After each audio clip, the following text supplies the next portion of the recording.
Hey, good afternoon, and thank you everybody for taking time out and visiting with us today as we have our offbeat conversations with Noreen Sibanda as we talk about cross-cultural behavior switching. So my name is D. Philip Alex, or Alex as I go. I'm the founder and chief disruptor with Next Evolution Ventures, which is an innovations and think tank social enterprise focusing on making changes in the areas of equity, diversity, and inclusion. So before we get started, I'm just going to throw out a quick poll just to see if people understand, well, whether they can actually see us. There's no problems with audio communication, and also a high level understanding on the topic that we're going to be talking today. So I'm just about to launch the poll. Go ahead and answer the questions. I'll probably give about a minute to do this.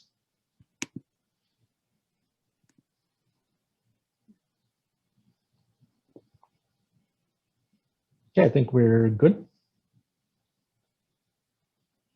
So pretty much people have some knowledge for the most part, and all of you can hear and see us. So great, this is a great start to where we are doing. So let me start off with just putting forward some ground rules. As we're going through this conversation, just mute your mic and we'll have a conversation that's going between Noreen and myself.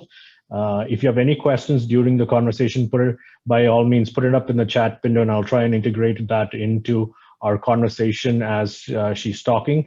If not, there's an opportunity for questions at the end of the conversation, and we'll really put her on the hot seat at that point and ask her some tough questions. Also, the conversation is being recorded, and so once we are done in a couple of days' time, we'd be uploading it onto our website and our YouTube channel. So with that, we can begin. Our topic today is about cross-cultural behavior switching, and we're here to try and understand the psychological challenges for this particular topic. So our speaker today is Noreen Sibanda, who is the executive director of the Alberta Black Therapists Network. So here's a little bit about Noreen as I was getting to know her through some conversations. And she's a registered provincial psychologist here in Alberta. And interestingly, she approaches a solution-focused approach when dealing with clients. And I've been told that she's not afraid to take on some heavy challenges and walk in uncharted territories, ensuring that she gives the best to her client. Some of her notable work has been participating in the youth research programs with the University of Alberta Community University Partnership. She's been coordinating summer youth programs. She's been working to settle newcomers and immigrants. And most recently, she's been working essentially on bringing awareness to mental health to marginalized individuals. After years of working within the system, she recognized the need to have allies and a network of Black therapists. This led to the creation of the Alberta Black Therapists Network, ABTN, where she is currently serving as the executive director. Now, I'm not going to go into details about the work that she's done with that one. We're going to ask her that question in due course during this conversation. On the personal side, she's a foodie and an entrepreneur in the sense that she actually owns part of a pastry business, and she's a self-made chef. She loves traveling and speaks 6 languages: English, Spanish, French, Ndebele, Shona, and Zulu. Now, I hope if I got those names right, Noreen. Yeah, you got everything right. So right off, we are going to switch it over to Noreen. And thank you for being with us and engaging in this conversation, because this is an important conversation and it's going to be something that is going to take some significant conversations in the long run. So tell us a little bit about what your story has been, what got you into the clinical psychology field and to where we are at today. Yeah. Oh, thank you, Alex. And it's a pleasure to be here to have this much needed conversation. And like you highlighted, it's merely the beginning of many ongoing conversations. So, my story starts out as an immigrant coming to Canada about 15 years ago. And that started with just an interest with working with people. So, as a high school student, I thought I was going to be a lawyer. And then just being exposed to different career paths, it ended up being I want to do a degree in humanities, and that was psychology and women and gender studies. And it really started out as well, I will get a job. Don't know what job it is or what it's going to look like. But throughout my university career, I always focused on working with the community in different capacities. And that's where I found my passion for working with youth in particular. So through that experience, ended up getting a job after graduation working in immigration and settlement. So being an immigrant myself, it fit right in. I was able to be like, oh yeah, I know the experiences and what you're going through, the process of coming into a new country, settling in, finding your identity. But then I would hit a roadblock with I'm able to provide these basic needs, but then what happens once the basic needs are met?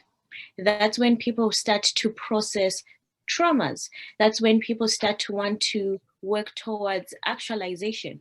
So it's no longer enough to have school, food, housing. It is who am I and how have my experiences impacted me? And that led me into going into clinical psychology because I realized that I wanted to do more than just help people settle. I wanted to help people achieve a fuller life, and that was going to take me going back into school. So I pursued a master's in counseling psychology, and then that led me into being registered as a provisional psychologist, and that's where I'm at now. Okay. So we talked a little bit about you deciding that you needed some aids in terms of moving the dial on many things. What is the what is the Alberta Black Therapist Network, and what was the inspiration behind bringing about this network? Yeah. So working in the clinical field of psychology, you come to realize that one, there is it's almost like the old boys club where there's a certain representation on who becomes a psychologist or who gets to be a therapist in any way. And so through my experience of working within the community, I'm seeing other Black therapists being in that field and saying, I love seeing this and this is great, but then we're still working in silos. Everyone gets to go to their specific role and do what they need to do. We interact as we need, but it's not in that networking and building capacity. And that led me into creation of the Black Therapist Network. And I will clarify a few things. So the network is a space where the therapists can come together to network, refer clients. This is with the acknowledgement that the experiences of the Black community are different. So when they're seeking out mental health supports, they're going to need a different approach that is going to focus on anti-oppressive practices, the representation, the diversity in their experience, and also recognizing that it's going to be important for them not only to see themselves, but feel like they're being represented by the people that they access services with. And from the network, there's been a creation of a nonprofit organization that was founded by a few other individuals, including myself, and that's where I sit as the executive director. And the idea is if we're going to be in the community, we're going to offer services that are a little different for the community. But that also takes us approaching what we do a little different. So usually someone seeks out therapy because they need to, and they either have benefits to pay for them. But the experience of therapy is going to be the relationship, the barriers of cost, and accessibility. So this is where the Alberta Black Therapist Network as a nonprofit comes to mitigate some of those by saying we are working towards having low-cost services for the public, knowing that you go directly to the people that you need to work with, and there's no barriers in between in order to access those services. And really the inspiration is not only to serve the Black community, but increase awareness that this is something that's needed within our community. We need to start talking more about taking care of our mental health by saying it's going to come from the people that look like you, have the same lived experiences, so that it's not an afterthought. Because often race is an afterthought to a lot of conversations or concerns that come up. Okay, interesting. I'll get back to that. Just to our participants as well, I just want to say that if you have any questions during this conversation, please put it up in the chat room, or we'll give an opportunity for having a Q&A discussion at the back end of this conversation. But if you put it up in the chat, I'll try and integrate it into our conversation as we go by as well. But no promises on that part. We'll try. So our topic really today is about cross-cultural behavior switching. And I know that when I put it out, most of the people that were reading my blog or were asking the question is, I don't understand what that actually means.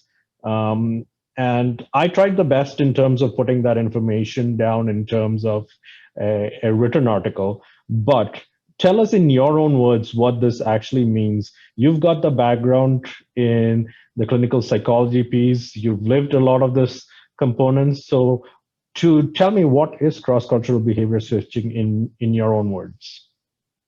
So I'm going to go about defining this in a different way. So I won't answer what it is, but I'll talk about the aspects of it that are important. The first thing being the context, right? I think that's something that the illustration tried to put across. Social schemas, language. And by language, we're not just talking about the words. When we say language, we're talking about how someone thinks in a particular language. By the time it comes out in English, it's something a little different. So how thoughts are organized in that aspect. And then there is lived experiences, which could include trauma. And this is, how does someone understand what is being said to them? I often give the example of, I can say I like the color blue. Based on someone's association with that color, they may not actually be excited when I say my favorite color is blue. It might register for them in a different way. And we highlight the emotional aspect of it. So when we talk cross-cultural behavior switching, we look at the behavior because that's what we see and that's what we're often responding to. But behavioral change at any level is difficult, not to mention the emotional impact that it has on the individuals. So there's a few little tidbits of it that I think I'm going to touch on when we go through our conversation. But I wanted to give that context to say, keep in mind that the behavior is not just the things that we see, but it's also what's going on in the background for an individual. So for me, I don't want to put it in a definition because it's not going to allow for the different nuances to come through. Okay. So you talked a little bit about the illustration, and I threw this out based on my understanding of what it was. Is this a true reality or one element of what cross-cultural behavior switching might look like? You talked a little bit about it, but please go ahead. I think for sure, it definitely illustrates an example of it. When we began talking about cross-cultural behavior switching, we're talking in the context of an interview, for an example. That's where you get asked questions. So coming into that space as a Black female, I approach interviews differently. And this is an opportunity that I get to express who I am, show them and highlight my skills.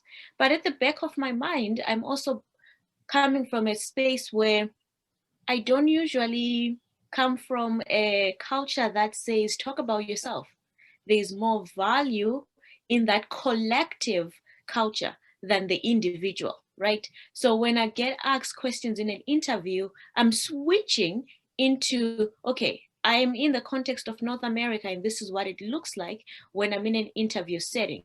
Whereas if I were to have an interview in Zimbabwe, I'm more highlighting what it looks like to work as part of a team and how I'm great as a team member and how I can make other people shine or look better instead of like what I am doing and what I can do. And sometimes this is the challenge that as an interviewer, when you're looking at someone, hence the behavior, what you see is they're timid. But what you're failing to understand is what you've illustrated. You've asked a question. This question goes through, okay, what is it in my own language? What's my response? What are my thoughts? What are my associations? But also, what are the social schemas that I have about this particular question or topic that you're asking me? By the time it comes out, it doesn't simply come out as, oh, this is what I did. It is, okay, what's the appropriate answer to give within this context? I am going to give this example as well. When we talk about the cooler conversation, the water cooler conversation, it's like, hey, how's your day? Most likely, most people want to hear it's fine, it's good. Or we hear that it's busy. Rarely would I tell you, well, I am dealing with some issues at home. And then I also have a deadline at work right now, and I'm having some challenges in my relationship. By the time I finish that, you've probably walked away from me. So that's part of that cross-cultural behavior switching where you recognize how much do I share and what's appropriate to share and what's not appropriate to share. Okay, that's a good example because I think that's one of the things. Like in my perspective, I've grown up in different cultures. So I've got an influence to understand a lot of cultures. And in my previous career with the municipality, city of Edmonton, one of the things that I noticed was, and you talked a little bit about this, is when you go into an interview, especially with people that come in from either from Africa, Asia, India, Pakistan, it is a very collective type of thinking. And I think that's how they have been brought up in many ways. Is they're not allowed to talk about what their specific role was. They're always supposed to bring out what the team did or how they were part of a bigger organization. Not that that does not happen in a North American culture, but I've noticed, and I've had to sit in some interviews where there has been this notion that they have to talk about the collective component, but the interviewer tends to be focused on, no, I want to know specifically what your role has been. And there's always been a struggle with trying to break out the differences. So is that one of the reasons why when you look at people in high level or C-suite level or director level positions across big companies, that you don't seem to see people of color in some of the senior most positions? Does this actually contribute to that potential piece of not having that much diversity higher up in the rungs? Yeah, I think it does contribute to it. We have to acknowledge the stages of acculturation. So when you come into a new culture, you're going to go through the honeymoon phase where it's quite exciting to be here and everything excites you. But then, as I mentioned, through my experience as well, you realize that once the basic needs are met, you want to begin to self-actualize and achieve certain things. But when you came in, you didn't have the knowledge of the things that you need to have in place. So by the time you even get the opportunity to interview for that higher level director position, you are still bringing or carrying those lived experiences that you've had. And there isn't someone that pulls you aside and says, hey, I think you're great at doing this. What you need to move on to the next level is this. And this is where we have to recognize what social schemas we have about the world that's around us. And we think about this in the context of, I love talking about kids, about babies. When you put babies in a strange situation, they'll look to their parents to say, hey, is this okay for me to do? Is this safe for me to do? Right? So a big part of why we don't see a lot of people in that position might be that the people that they turn into or they look to are not giving them that information to say, you are great at this and your work shines in this way. This is the next thing that you need to get to be able to better express yourselves, showcase your skills in an interview. I often get worried when people say, tell me about yourself. I'm like, what can I tell you? Because I'm not obviously prepared. But if you say, tell me about your culture, I can tell you a million things about my culture on the fly, because that's a little bit easier, because I'm always thinking about what do we do as a collective and what does it mean? It doesn't mean this is me as an individual, it means this is who we are. But having to shift to say, hey, there's the culture, there's me, and how do I negotiate my role between that? Okay. And you talked a little bit about those components. I'm trying to put it back into a perspective is in an organization, for example, like not necessarily that people would know this is the way that they have to shift or change things. Um, because let's face it, not everybody understands different cultures and they don't really understand the problem that is arising in a sense. Why is this important and needed for us to do in many ways? Well, it's important because then that's when we overlook people with great skills and potential to be amazing leaders because they don't fit into a pre-existing schema of what a leader does and how they present themselves, right? So for some people, it might be, hey, you're great at this, and this is how you motivate everybody else around you. But when they come into an interview situation, they're not able to highlight that. And if an interviewer is looking, when was the time that you helped someone else? And they don't highlight that because they don't highlight their individual contributions. They often highlight the bigger thing. So it becomes more important, not only for the people coming in, engaging in the behavioral switching, but the people observing it as well. They have to be able to recognize that, hey, there are some skills that this person possesses, they may not be able to highlight them. And this is going to start to change how we even define what leaders look like. And it changes who can be a leader and who becomes part of that higher level position within an organization. You know, just totally off this and is how do you think we can actually get organizations to start thinking differently? Yeah, so I think organizations have to look into who's part of an organization. And we sometimes talk about diversity as in like, oh, we have this many people, diverse people within our organization. That doesn't mean anything. They may be part of the organization, but are their voices being heard? Are there opportunities to hear what their lived experiences are? Are there opportunities to highlight those as part of the ongoing change of an organization?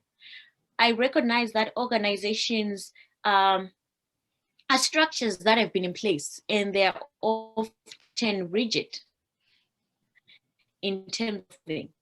But what's not rigid is the people that are inside. Because the goal of the organization, we just might be approaching it from a different perspective.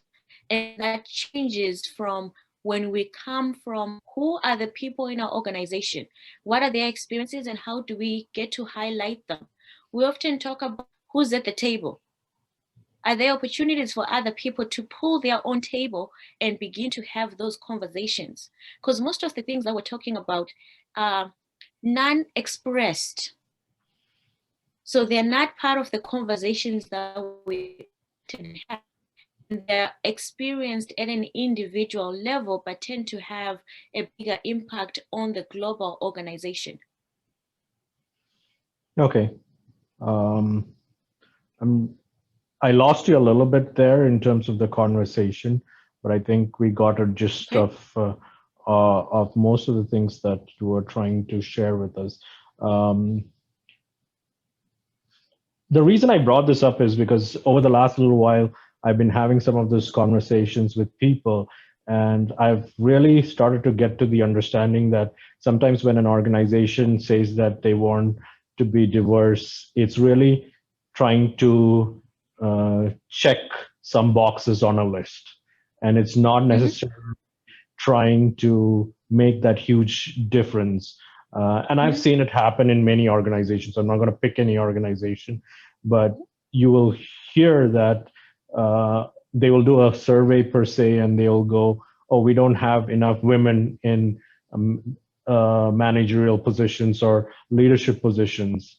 Then the focus tends to move to, okay, let's just hire a woman into play, rather than looking at whether this is the right way to go about it. Now, I'm not saying that we shouldn't hire a woman into that place. I'm just saying, in my way, creating that diversity is actually creating that fair equity around leveling the playing field so that everybody can apply in.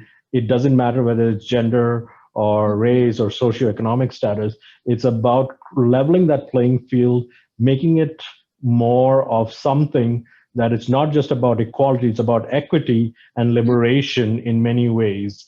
And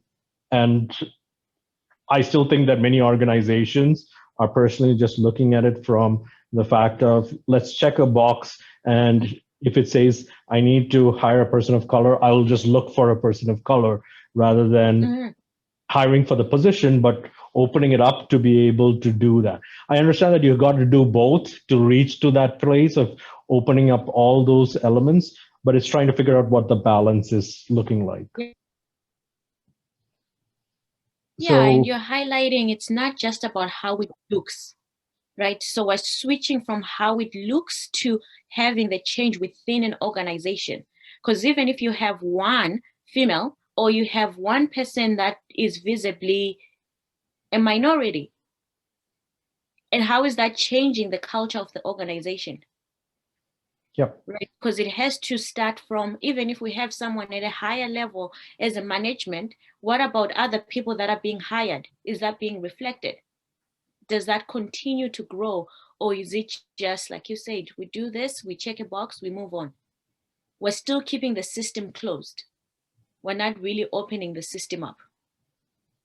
Yep, that's exactly where I was going with this conversation.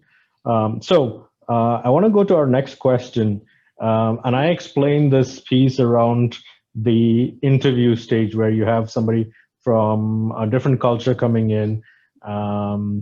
They could come out from that interview, not get the job because they didn't answer the questions, but there's a perception in their mind that, oh, that person hired me because I'm not a white person, or so on. I've had those experiences. So sometimes lacking the understanding of where different cultures are coming from can be perceived to being racist.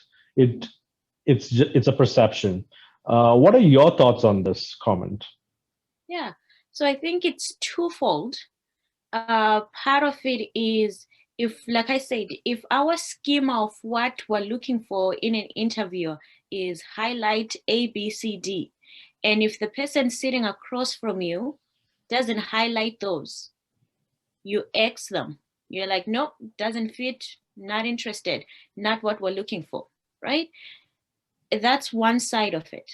The other side of it is quite easy to hold on to what's different about you as the reason why you were not hired.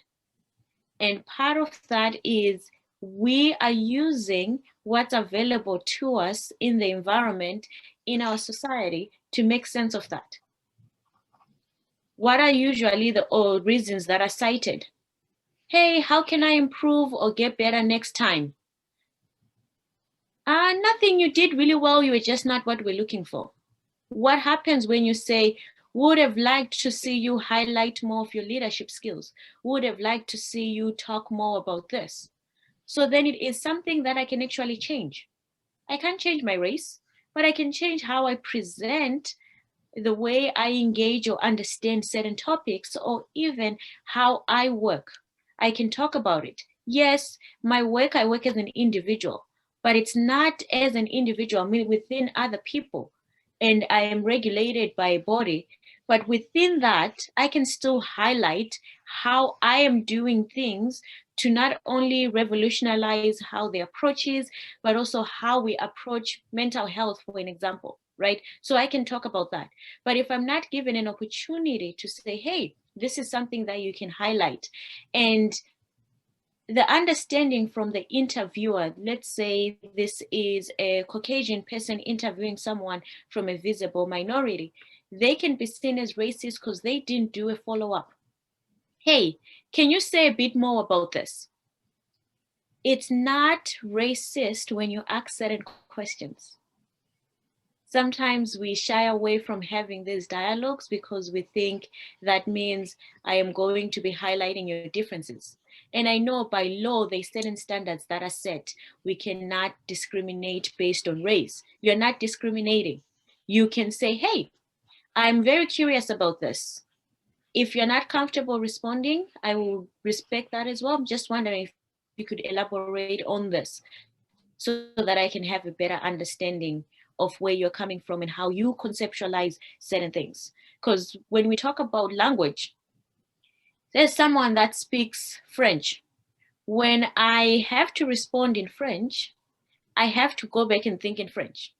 Because Mhm. when I think English and respond in French, it doesn't sound right.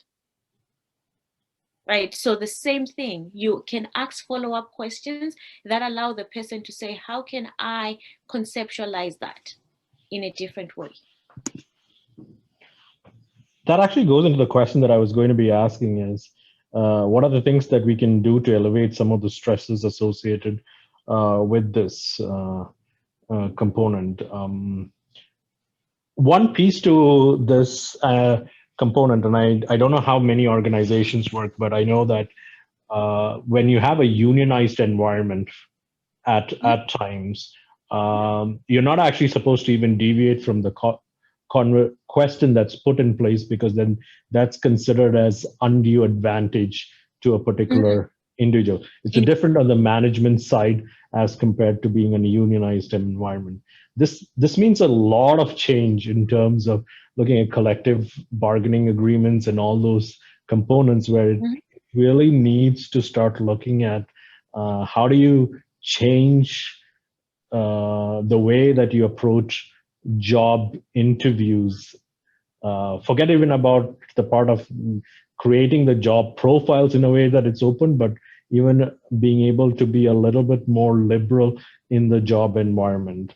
What do you think are some of the things that, from an organizational perspective, could be done? And I also want to know about it from, say, a person of visible minority that's going into a interview or a conversation of that nature. What should they be prepared to do ahead of time Mm. to kind of help bridge the gap? Mhm. So I'm hearing a few things that you're highlighting. Part of it being certain interviews are structured, right? So you ask certain questions, and if the person highlights what you're looking for, then they get a point, as an example, right? So how can we not deviate from that structure, but still be able to encompass different individuals with their lived experiences? I think as an interviewer, you cannot change the question, but how you approach the question can be a little different, right? So you're not changing the question to give an advantage to one person, but part of it is, I think it often interviews tend to feel like, okay, I get asked questions and I have no idea what to respond to, if I'm responding in the most appropriate way, right? So that's on a humanistic part of it. We can still be humans. Otherwise, what's the difference between a computer doing the interview for us? Right, because computers already do that, right? What's the first thing you put in resumes? They go through a computer system, and then whoever makes it out gets an interview. So how can we approach interviews in a way that takes away that we're computers but we're humans? Our lived experiences can come to speak to that. They can come to help us organize those thoughts. So when you see a question, you know what the question is asking for. Does it mean we're changing the question? No, what we're doing is, okay, this question is already biased because of where and how it was constructed. So when I'm asking that question, I'm aware of that. And I think it brings your point that you highlighted. It's not about equity, it's not about equality, but it's about equity. Just because the question is supposed to assess the same thing for everyone doesn't mean it has to be assessed the same way. Does that answer what you were Yep, looking for? that is exactly what I was looking for. Now, I have a question here from Stephanie, who actually wanted us to give an idea of what an interview would look like where there is that collective component rather than more on the individualistic side. I assume that's what Stephanie was getting at, but we can clarify again in a Q&A. But based on that question, what do you think an interview looks like where people are talking more on the collective side? Well, I think a big part of it is when we ask questions, it is what are your thoughts versus where does this come from and why would it be important to highlight this? So it's the same question, but what we're getting at is what are your understanding of this particular thing? Hence why I say social schemas. It is where does it come from that for an interview, you sit on one end by yourself and you don't feel like you can ask questions. It's coming from there's already a power dynamic when we come into that room. Right? So where we can start to make those little changes is saying, okay, how can we make that even that interview space not feel like you have a spotlight on yourself and there's all these three people that are asking you the question? It's not always possible. But a physical change that could be made is we don't have square tables. We might have a circle where people sit around you. So then you don't feel like, okay, there's this person that I'm focused on, and then the attention is on me. It's highlighting that collective approach to everyone around the circle feels like it's of equal importance. It's not just me. That's a physical change. There's other things that we can do. Like I said, how we ask the questions. It's not, what do you think? It is, can you tell us a little bit more about this? What are the things that drive that answer for you? So then I'm able to say, well, in my understanding, this is where it comes from. I also recognize that there's this aspect of it, because we're not going to take away that when in Rome, you do what the Romans do, but you need to know what the Romans do in order for you to do it. That is true. How does this affect the mental health of an individual? Like going through, like, and I'm not talking about just the person who's going through, like being affected, the visible minority, but it affects both parties involved. So can you shed a little bit of light on what the mental health, mental state of mind might look like? Yeah. Well, I think the illustration did a beautiful job of highlighting that.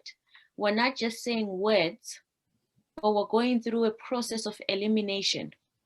So part of that process of elimination is asking yourself, did I do anything exciting? Am I an interesting person? So now we're talking about your self-esteem, we're talking about your personality. Am I good enough for this? So we're already getting into a bit about yourself more than the question. And if people are going to be impacted because this, in my world, can look like anxiety, right? So it's like I can respond to what's there, or am I responding to all of these other possibilities as well? So then I'm anxious. I'm worried about how I am perceived because it's not just my answer. And then my answer comes to represent a lot more than just me. It represents a lot of people as well. Even though you're saying, hey, what did you do, Jose? If I start telling you, well, we did this, then it's like, are they going to assume that everyone that shares the same culture does the same thing? Right, so it tends to like impact more than just me, and we're always self-conscious of things like that. So we're not just walking around as just singular individuals. We're working around representing the cultures that we come from, and this has a grave impact on people's mental health because as someone from a collective culture, my identity is attached to what role I play for everybody else. It's not who I am as an individual. So now I'm worried. I am stressed. I am also concerned about how long can I actually maintain this, right? Because then what we end up seeing is the example of like the diversity within organization. We get to have one person that's up there. They become ostracized. It's almost like they lose a sense of who they are by being up there because they have to adopt a new culture instead of being part of everybody else. Okay.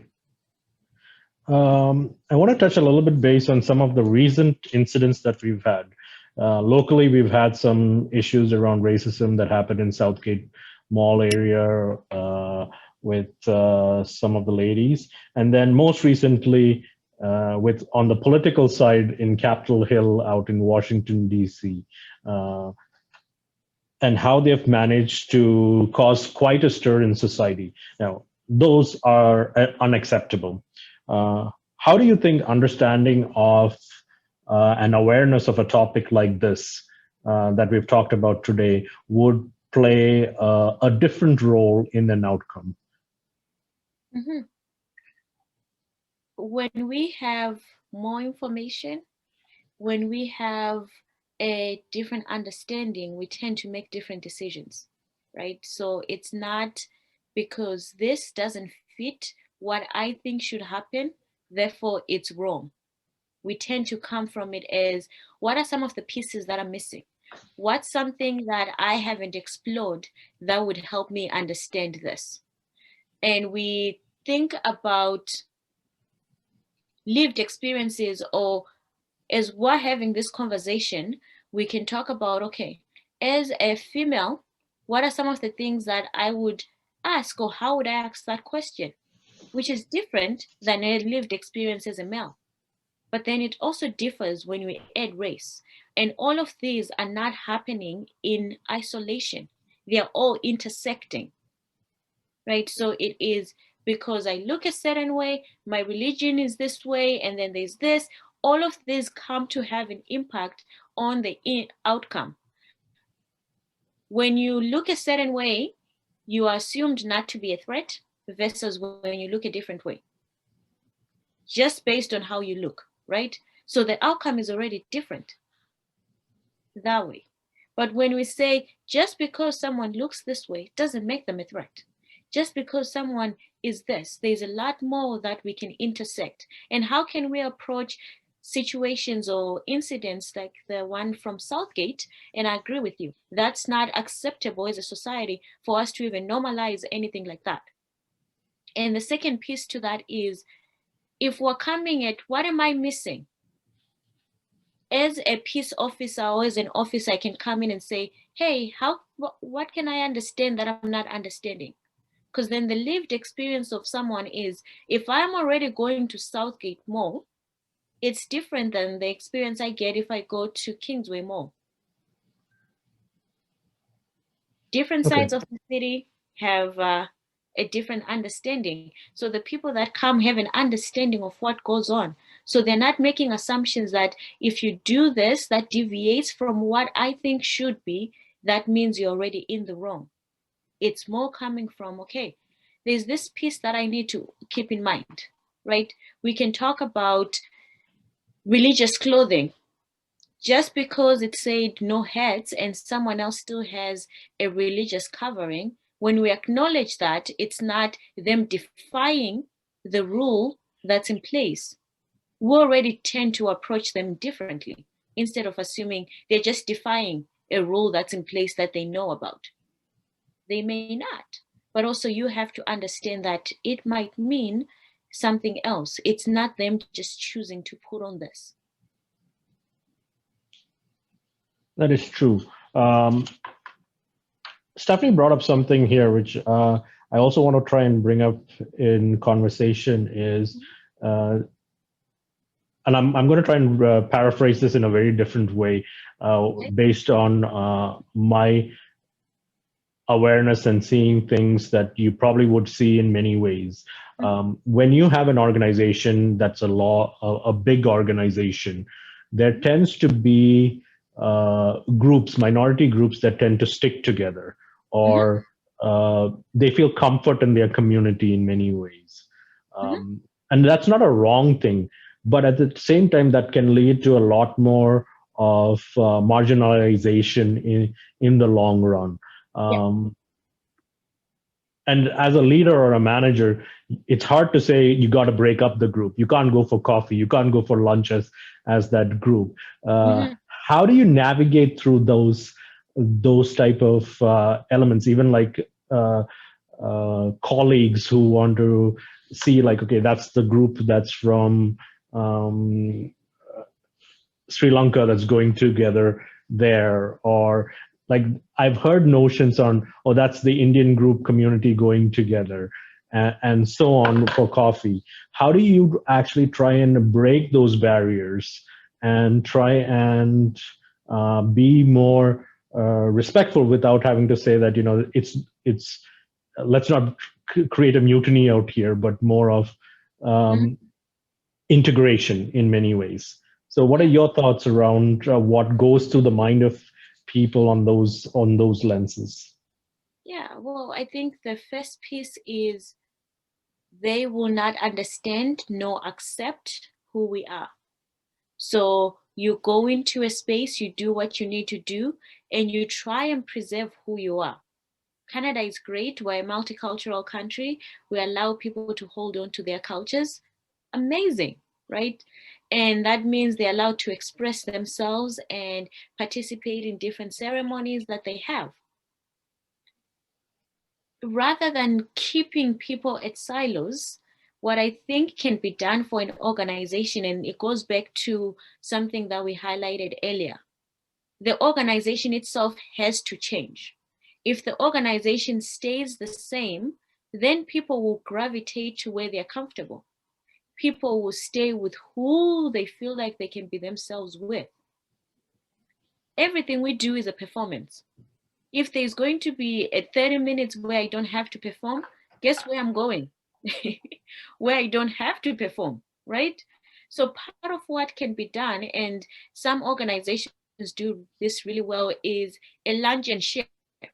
So everyone gets an opportunity to come and present about their culture.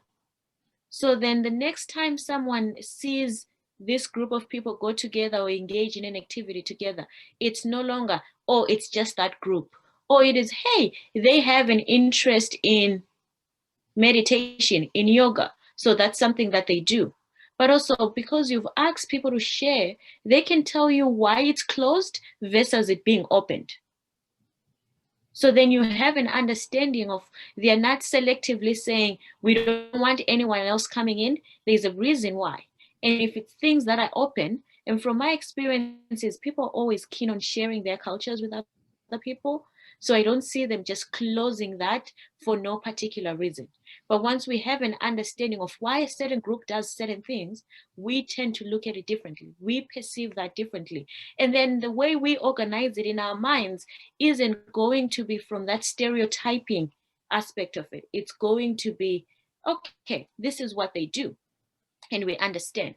Why does someone have to be praying? Or why are they fasting during Ramadan? It's not, oh, that's just what they do. It is, this is why they do it. I understand. So I'm not going to invite them for lunch when it's Ramadan because they are not eating, right? I have a better understanding why. So then I'm a little more sensitive on how I even approach certain things. Okay, so that's all that I have questions for, considering the time frame we're scheduled for an hour. But I wanted to give this an opportunity to everybody to essentially have the time to talk to Noreen. So, Noreen, you shared some great insights on this topic, and I know that there are so many things that I would take out personally from this conversation. I really like the part where you said the last is everything is a performance at the end of the day. Like everything's a stage essentially, and everything that we do is important in how we reflect in many of our ways. But then there's always that comfort zone that we want to go back to at the end of the day. So that's one of the many things that I'm going to take back in terms of understanding how this is a very important topic. So I have some time left over to have questions from the audience. So if there is anybody that has a question that you'd like to have a conversation here, just unmute yourself and let's have a conversation. Just share with us your name and put the question out there.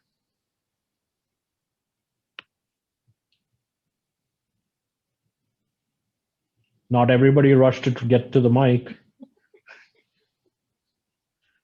Well, and maybe this is another way we can begin to change that. Not everyone is going to be comfortable asking the question, right? So, hey, feel free to type your question and we can read it and let us know if you're comfortable even identifying who asked the question.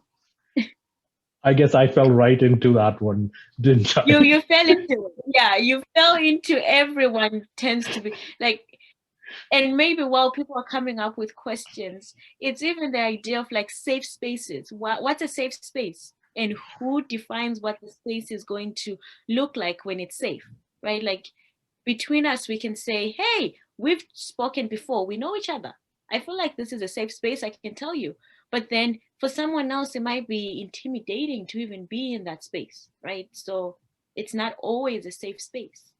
Safe spaces are an ongoing process and something that we continually try to have and create. And sometimes it's just about saying, I feel safe, maybe someone else doesn't. And finding a different way to like have them come up with other ways to express themselves. That's not always the traditional way of doing it. Okay. So it's Stephanie here. And I really appreciate this conversation. So my background is in education, and I'm an ESL consultant. And a lot of your conversation ties into just from a classroom context. So seeing, how students are expected to interact, that they, feel that they need to speak in English, and teachers feel that, the answers need to be done completely in English, and just how that sometimes can look like a learning delay or a learning disability or anything like that. But when actually, like you say, the stories and the experiences of these students are so rich.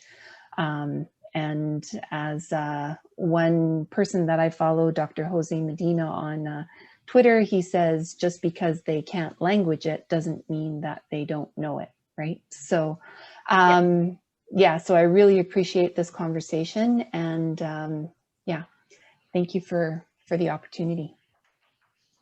Yeah, thank you, Stephanie. Yeah, thank you, Stephanie. That was, and Jen also had a message on in the chat, essentially saying she really enjoyed the conversation, but she had to leave. So if we don't have any other questions for... I have one. Okay, go ahead, Navisha. Thanks. Thanks for the talk, Noreen. Hi. So I'm wondering, how do you navigate when you're the only person of a particular culture in a group of interviewers? So, yeah, so if you're, for example, you are interviewing someone who is of your same culture, but the other interviewers in the room are not. So you might have like some insights and understanding into how that person is presenting themselves, but the other people in the room might not be picking up on that. How do you navigate situations like that? Well, I think there's a few things to consider. Is there going to be a debrief after the meeting, the interview, to be able to say, okay, what did you get? And what are some of the areas that they may not have been getting from the whole process? I don't think it's about saying, I understand this person, you hold on. But I think it's coming from the space of, okay, once we are done having this conversation, these are things that I think we should highlight. On the other side is we know who we're going to be interviewing. We read the resume, we look at it, we're like, okay, this person does not sound like they have a Caucasian name. We're not assuming they are not, but if they are, these are conversations that we can start having as an organization to say, when this presents itself, how do we respond? How do we prepare for this? What are areas that we can look into? What are things that would be important? It may actually be that people are not aware that they have to say, how do we increase the equity without having to make people feel like they're different? And we can do this by, one, being vocal as the person that's part of the panel and saying, this is something that we might need to consider, and take this in a way that doesn't just say it's right or wrong. Because I often find that once people are in certain positions in organizations, they are more cutthroat, they are more easy to say, no, this doesn't work, instead of shifting and saying, if I were to be sitting on the other side, what's something that I would want to say that maybe I don't feel empowered to be able to say? Does that kind of answer your question? Yeah, thanks so much. Yeah, thank you. Thank you. If we don't have any other questions, I'm going to do a last poll. It's just our conclusion, and I'll wind up the conversation. So you'll see that I've put out the poll out there. One of the questions on that poll is topics of presentation of this nature around equity, diversity, and inclusion. If you have ideas, shoot me an email. It's easy to get in touch with me, alex@nextevolutionventures.ca. Shoot me an email. I will. I'm always looking at opportunities to have discussions of this nature, because the intent is to build awareness in many forms. So with that, I see that some of you have ideas on positions that I could potentially use. I will touch base with you once I get out from this conversation and see how we can set up something.